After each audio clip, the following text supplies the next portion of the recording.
युवराज एकांत में सोचता कि पिता का भी उसके पिता ने राज तिलक किया था। अब वे बूढ़े हो गए, शरीर जीर्ण शीर्ण हो गया। अब राज्य का भार मुझे सौंपकर खुद जंगल में जाते हैं आत्मपद पाने को।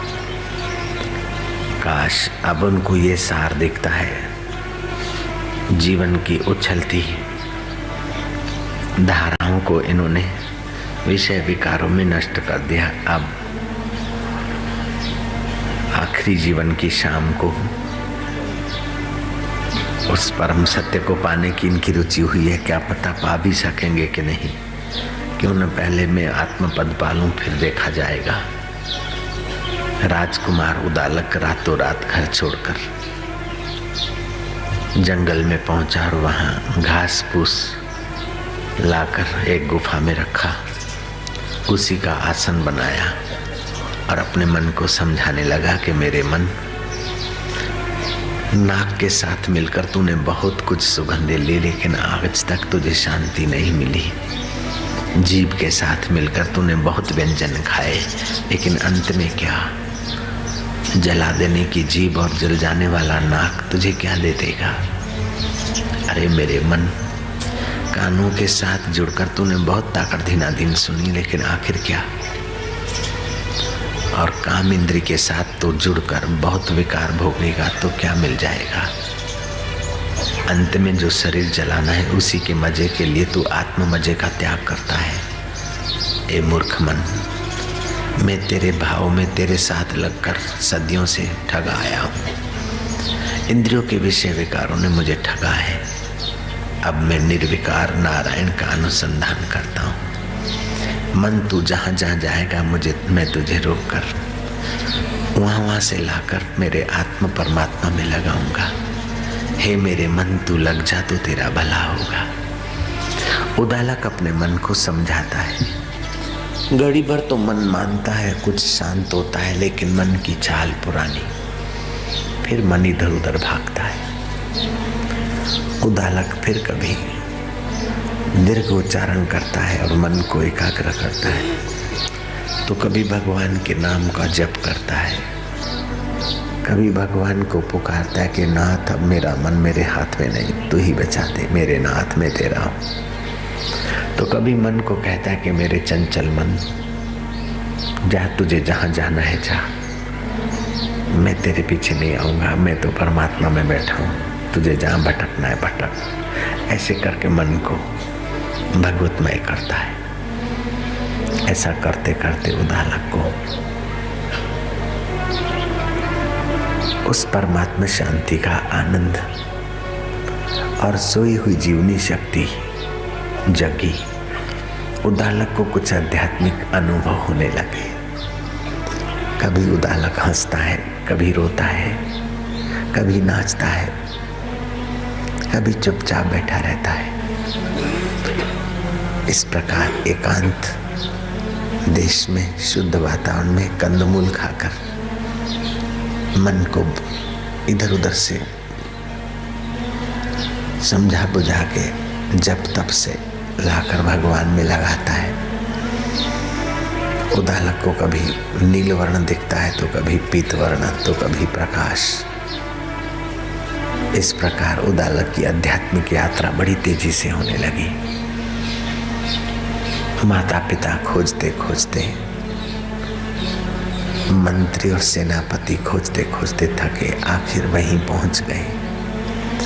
पिता ने कहा, बेटा चल राज्य संभाल। बेटे ने कहा, मैंने असली राज्य संभालने का सफल प्रयोग किया है। आप पिता बुरा न माने, संसार का राज्य तो सफल दरिद्रता है, आत्मराज्य सफल अमीरी है जो मौत भी छीन न सके।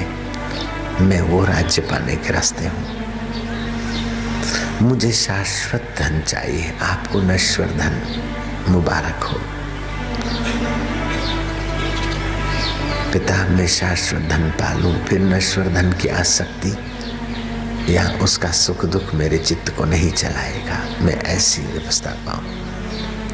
मेरे ऐसे दिन कब आवेंगे कि मैं संसार की हर परिस्थिति में सम रहूंगा। मेरे ऐसे दिन कब आवेंगे कि सुख दुख मेरे चित्त को प्रभावित न करेगा। मेरे ऐसे दिन कब आवेंगे कि मैं संसार की नश्वर गति को देखकर हंसूंगा कि मैं अब शाश्वत पद में हूँ। मेरे ऐसे दिन कब आवेंगे कि संसार की नश्वर गति को देखकर हंसूंगा, मैं अपने आप में जगूंगा। ऐसे दिन पिता मेरे कब आवेंगे। पिता सोचने लगा कि उम्र में तो मैं पिता हूं, लेकिन ज्ञान में तो ये मेरा पिता है।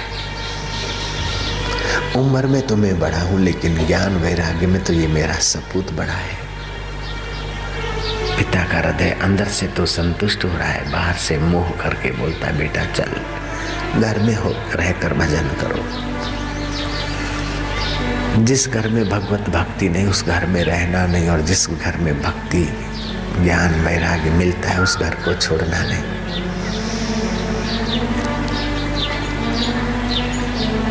जिनको सत्संग नहीं मिलता,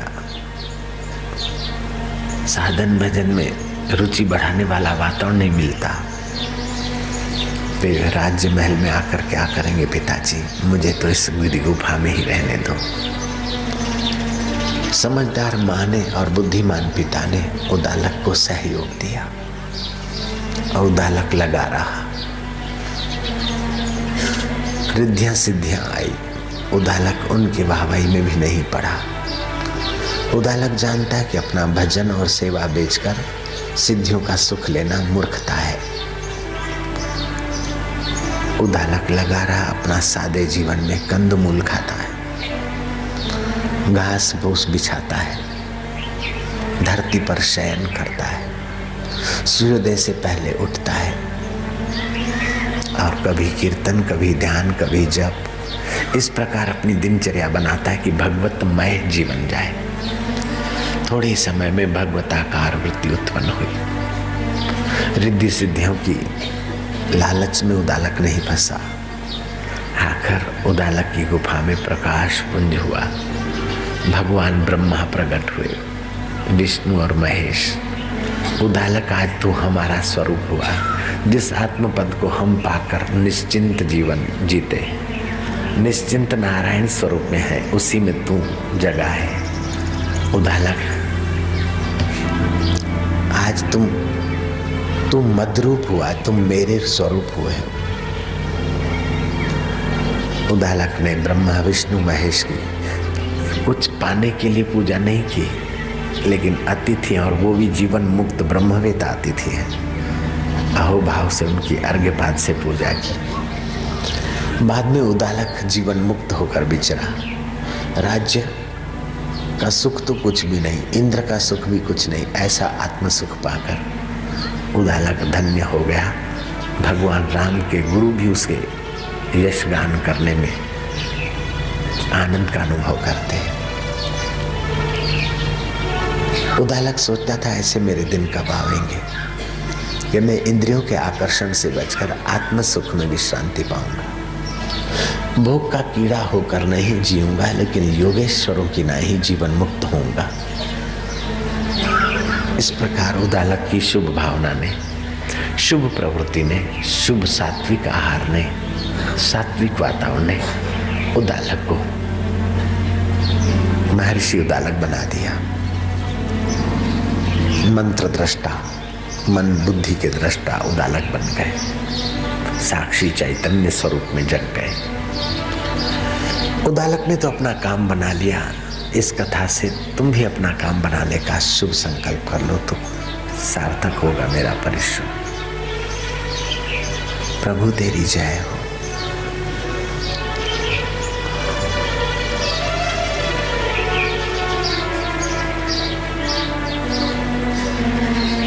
मधुर शांति, परमात्मा शांति તમારા રગે રગમાં ભગવત પ્રસાદનો સંચાર થવા દો। જય હો મારા વાલુડા।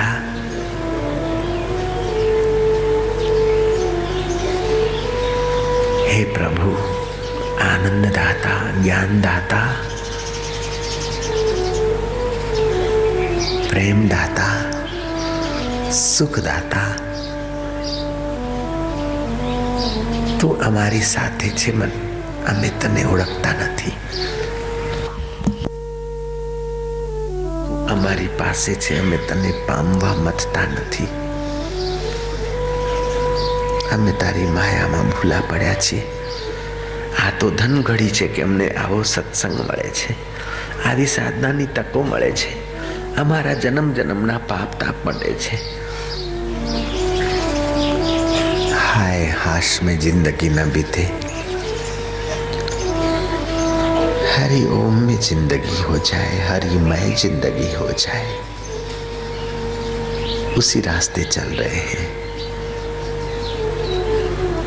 ये तेरी कृपा का प्रसाद है, ये तेरी करुणा वरुणा है. बड़े बड़े महल बनाए तो क्या हो गया, बड़ी बड़ी शेखी बघारी, लेकिन बुढ़ापे में कौन पूछेगा. और मौत के समय तो इस प्यारे प्यारे शरीर को, जिसको जरा सा हवा के झोंके से बचा रहे थे, जरा सा गर्मी लगी तो एसी खोल दी, जरा सा सर्दी हुई तो हीटर खोल दिया. जीवन भर इस शरीर को लाला पाला बचाया. वो शरीर मृत्यु के एक झटके में मुर्दा हो जाएगा. लोग चीखेंगे, रोएंगे, बुलाएंगे, आवाज नहीं दे पाएंगे. कंधे पर उठाकर शमशान में ले जाएंगे. देखते कि कई मर गए ऐसे, और हम भी धीरे धीरे मौत के नजीक जा रहे. फिर अहंकार किस बात का, और भगवत प्राप्ति में देर किस बात की. इंद्रियों के भोग में कब तक जलेगा मेरा मन.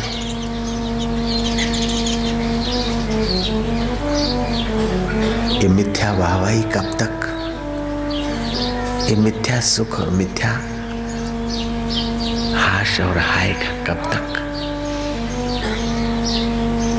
जिसने अनुराग का दान दिया उससे कण मांग लजाता नहीं. अपना पल भूल समाधि लगा, ये पियो का बिहाग सुहाता नहीं.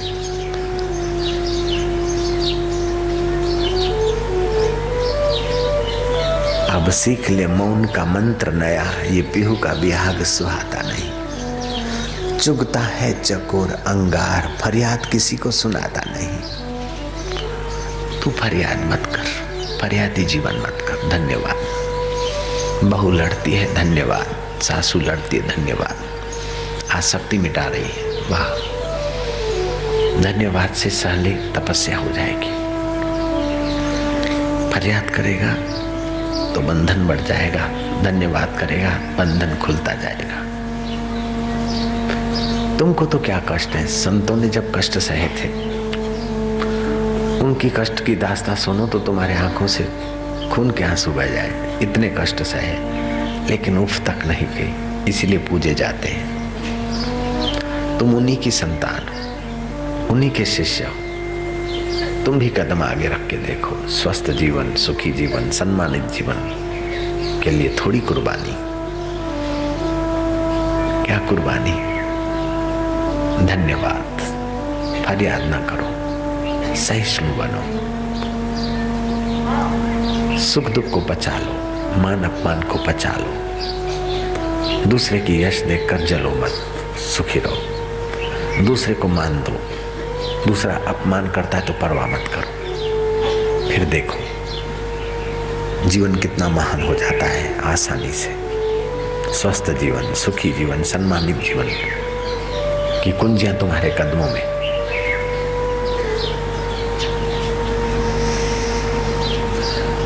समता, सहिष्णुता, सम्मान, दान, सेवा, स्वार्थ त्याग, ये 5 सकार, पंच सकारी चूर्ण पेट के शूल को मिटाता है, और पंच सकारी साधना जन्म मरण के शूल को मिटाती है.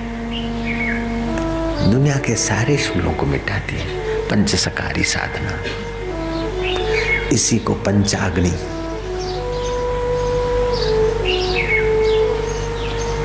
त्याग और तितिक्षा, तप तितिक्षा.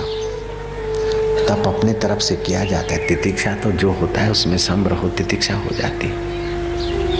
सासू ने कुछ कह दिया, कुछ गड़ो सह लिया, तितिक्षा हो गई, तपस्या हो गई। वो तो जो सहिष्णु है वो देर सबेर सफल हो जाते हैं, लेकिन जो अपने कुटुंबियों के बीच ही धमाधम करते रहते हैं, सहिष्णु तो रहे लेकिन मूर्खता से सहिष्णु नहीं, साधना से सहिष्णु बने। बुद्धू बनकर सहिष्णु नहीं, साधक बनकर सहिष्णु।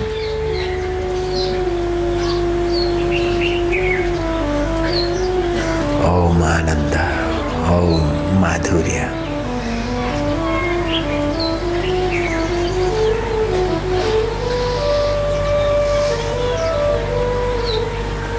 बड़ी शुभ घड़ियां हैं, बड़ा मंगल समाचार है, मंगल घड़ियां हैं।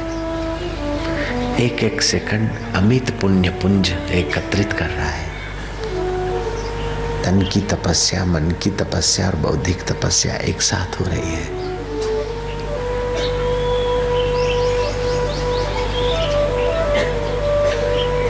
प्रभु तेरी जय हो।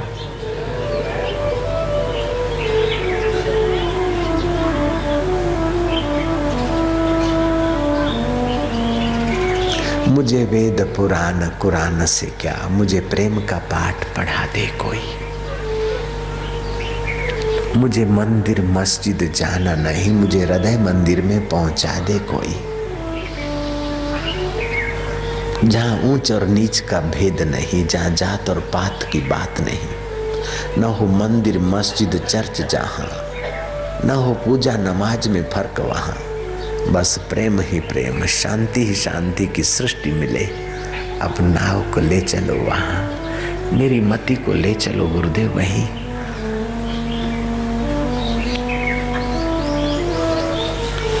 लोभी पैसों के लिए रोता है, मोही परिवार के लिए रोता है, अहंकारी पद के लिए रोता है, अहंकारी पद के लिए रोता हंसता है, मोही परिवार के लिए रोता हंसता है, लोभी धन के लिए रोता हंसता है। लेकिन भगवान का भक्त तो भगवान के लिए रोता है, भगवान के लिए हंसता है और भगवान में ही खो जाता है, भगवानमय हो जाता है। आंखों की रोशनी कम हो जाए उसके पहले अंदर की आंख खोलने की यात्रा मिल जाए तो कितना अच्छा होगा। शमशान की आग हमारे को भभुक भभुक करके जलाने लग जाए उसके पहले ज्ञान की अग्नि से हमारा अज्ञान भभुक हो जाए, कितना अच्छा होगा। बुढ़ापे की कमजोरी घेर ले और रिटायरमेंट जबरन लेना पड़े, सरकार धक्का मारकर कोने में रख दे, उसके पहले हम असली सरकार में छलांग मारकर गोता मारकर पहुंच जाए तो कितना अच्छा होगा। संस्था हमें बुढ़िया समझकर कोने में रख दे, संस्था अमने डोकरी बनावीने खूणाમાં મૂકી દેતે પહેલા ગઢપણમાં હાથ હલવા લાગે, કાન બેરાશ મારી જાય, હે થાય એ પહેલા હરિનો અનુભવ થાય તો કેવું સારું। मन ठीक करने का उपाय श्री कृष्ण बताते हैं। यतो यतो निश्चरति, यतो यतो निश्चरति मनश्चंचलम स्थिरम, मनश्चंचलम स्थिरम ततस्ततो नियमेतद, ततस्ततो नियमेतद आत्मन्नेव वशम नयेत, आत्मन्नेव वशम। जहाँ जहाँ ये चंचल मन जाता है, यह अस्थिर और चंचल मन जहाँ जहाँ विचरण करने जाता है, वहाँ वहाँ से हटाकर इसको एक परमात्मा में ही लगाएं। आप परमात्मा में लगाने के कुछ सुगम उपाय भी आप जान लो। मानो मन को आप थोड़ा देर एकाग्र करते हो, लेकिन मन की आदत पुरानी है भागने की, और एकाग्र तो आप अभी से शुरू कर रहे हो। भागने की आदत बहुत पुरानी है। जब 50 की स्पीड से घोड़ा भाग रहा है 40 की स्पीड से, तो क्या लगाम खींचने पर वहीं थोड़ी रुक जाएगा? ब्रेक लाइनर पर ब्रेक दबाओगे तभी भी पहिए जाम हो जाए, फिर भी रबड़ घसीटता हुआ भी कुछ फुट तो आगे चलेगी गाड़ी, स्लिप खा के भी। तो जो लोग कहते हैं कि मैं ध्यान करता हूँ और ध्यान नहीं लगता, मन नहीं लगता, वे ऐसे ही सोचते हैं कि ब्रेक लगाई तो गाड़ी उसी जगह पे खड़े रहे, नहीं रहेगी, थोड़ी आगे जाके खड़ी रहेगी। अब ब्रेक किस पावर की है और रोड और व्हील कैसे, उस पर भी डिपेंड करता है। एकदम लिस्सा है और बारिश है तो फिर उस ढंग की ब्रेक लगानी चाहिए और थोड़ा धैर्य रखना चाहिए, पहले से ही सावधान होना पड़ता। तो जहां जहां मन जाए वहां वहां से हटाकर भगवान में लगाए। दुख और परेशानी तभी होती है कि भगवान के सिवाय जहां मन भागता है वहीं दुख और परेशानियां ले आता है। तो महाराज सब जगह भगवान कहाँ है भाई? देखो, एक बार आप भगवान में मन लगाइए और एक बार आपको भगवान में मन लगने का जो रस आ जाएगा, वो रस आपको सब जगह भगवान का भगवानपना दिखा देगा।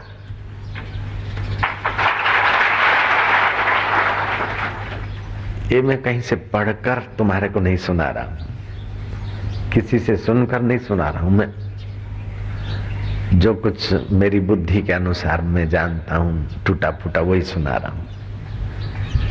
मेरी मति में जो मेरी अक्ल है, जो मेरे पास है।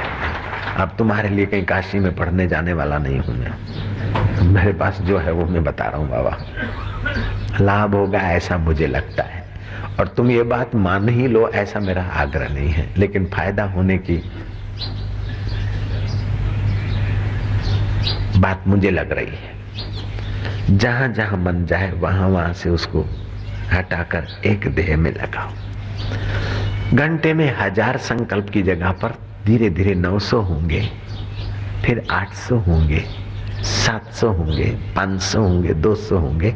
आपकी मानसिक योग्यता बढ़ेगी, मन की चंचलता थोड़ी घटेगी, बुद्धि को परिश्रम कम पड़ेगा और स्वास्थ्य पर भी असर पड़ेगी।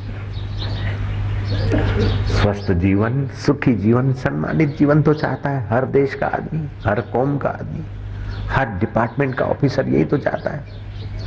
उसीलिए दिन रात न जाने हम लोग क्या क्या करते हैं, लेकिन सब के सब कोई किसी गड़बड़ में। लेकिन जहां मैन है, आप कबड्डी देखते हैं अथवा मैच देखते हैं तो आपकी एकाग्रता होती है, तब तक मैच अच्छी लगती है।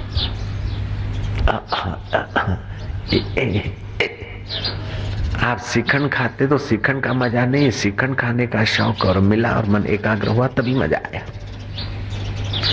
तो श्रीखंड खाया, ये खाया, वो खाया, उन वस्तुओं में मजा होता तो वस्तुएं बेचने वाला बेचकर सुखी कैसे होता? वो तो मजा बेच के तो दुखी होता। उन वस्तुओं में सुख होता तो वस्तुएं तो उसकी चली गई तो वो दुखी होना चाहिए, लेकिन वो वस्तुएं बेचकर सुखी हो रहा है क्योंकि उसको बेचने के भाव में जो मजा था वो उभरा और तुम्हारा खरीदने के भाव में जो मजा छुपा था वो उभरा। जयराम जी की। तो अब तुम अपने मन को ऐसा साध लो कि सुखी जीवन, एक तो बाहर की परिस्थितियों को ठीक करके सुखी रहने की गधा मजूरी करते हैं, दूसरे मन को ठीक करके जहां भी मन को भेजते वहीं सुखी सुख। वे बुद्धिमान है। बाहर की परिस्थितियां अनुकूल करके सुखी होने की जो मजूरी करते हैं उनको भोगी कहा जाता है, और मन को ट्रेंड करके फिर भेजते संसार में उनको योगी कहा जाता है। कृष्ण अपने प्यारे अर्जुन को कहते हैं तस्मात् योगी भवा अर्जुना, इसलिए अर्जुन तू योगी हो। युद्ध के मैदान में कृष्ण अपने प्यारे अर्जुन को कह रहे हैं योगी हो 64 बार। तो मैं तुम्हें इस साधना के मंडप में कह दूं कि तुम योग अभ्यास करो, तुम योगी हो। तस्मात् योगी भवा मम साधका। अच्छा है, तो आप थोड़ा अभ्यास करें, जैसे हरि ओम का उच्चारण करते हैं, फिर उतनी देर शांत हुए, फिर मन जाएगा, फिर उच्चारण किया दीर्घ, फिर शांत हुए, फिर बैठे, मन जाता है, मानो मन गया, पक्षी को देखा, मन को लाए एक जगह पर, पक्षी मत देखो, नहीं, पक्षी में किल्लोल भी तेरी है, चलो वहीं पक्षी में ही भगवान का भाव कर दिया। गंगा को देखा, तो गंगा के आदि में भी परमात्मा चैतन्य, अंत में भी चैतन्य, तो अभी भी गंगा के जल में चैतन्य का श्वास है। गंगा में चैतन्य। पिता को देखा, मित्र को देखा, गाय को, घोड़े को, गधे को देखा, लेकिन उसकी गहराई में जो चेतना है वो मैं तेरी है। जहां जहां मन गया आपका भगवान में हो गया। एक आसान तरीका है। दूसरा है आंखों को पटपटाओ थोड़ा। तो आंखों को पटपटाने से बाहर का दृश्य कट आउट होता है। ऐसे अंदर के संकल्प विकल्प कटेंगे और मन की चंचलता घटेगी। तीसरा तरीका है जोर से लंबे श्वास बाहर छोड़ दो, छोड़ दो, छोड़ दो, छोड़ दो। जितनी देर बिना श्वास के रहे फिर लिए, फिर खाली कर दिए। 2-5 बार ऐसा करो, मन की चंचलता कुछ कम होगी। फिर जो ध्यान में प्रयोग कराए जाते हैं उसी ढंग से ध्यान का प्रयोग करो। आपके मन को चस्का आएगा, चस्का लगेगा, तो आपका मन सुखी होगा, तो सुखी जीवन की शुरुआत हो जाएगी।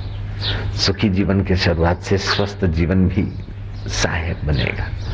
और जो स्वस्थ और सुखी है वो तो दूसरों को स्वस्थ और सुखी करेगा ही।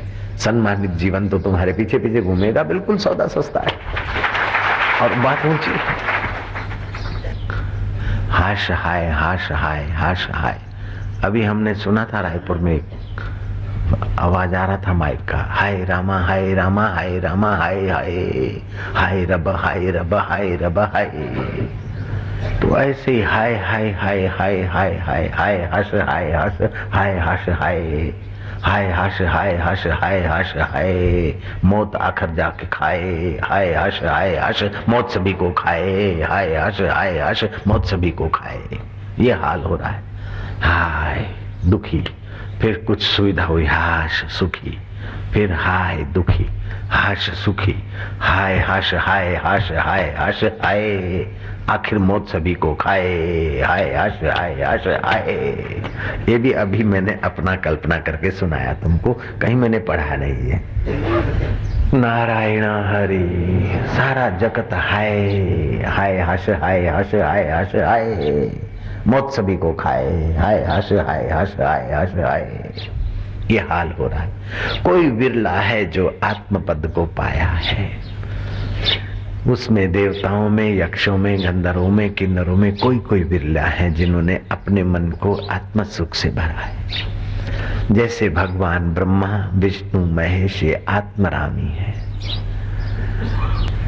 अज्ञानी काम अधूरा छोड़कर दुनिया में सैर करता और ज्ञानी काम पूरा करके फिर संसार में सैर करता।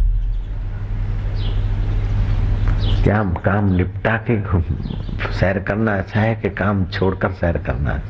काम छोड़कर जो सैर करते हैं ना, काम धंधा छोड़कर जो सैर करते रहते हैं उनको आवारा कहा जाता है। जयराम देखिए, काम धंधा छोड़कर जो सैर करते रहते हैं उनको आवारा कहा जाता है, और काम निपटा कर जो सैर करते हैं उनको टूरिस्ट कहा जाता है। नौकरी धंधा किया, अब छुट्टी के दिनों में भाई घूमने आए यात्री, तो आवारा में और यात्री में फर्क है जयराम जी की। तो हम लोगों का मन आवारा जैसा संसार में घूमता है और ज्ञानी का मन यात्री जैसा संसार में घूमता है। खैर आप तो ज्ञानी होंगे, हमारे जैसा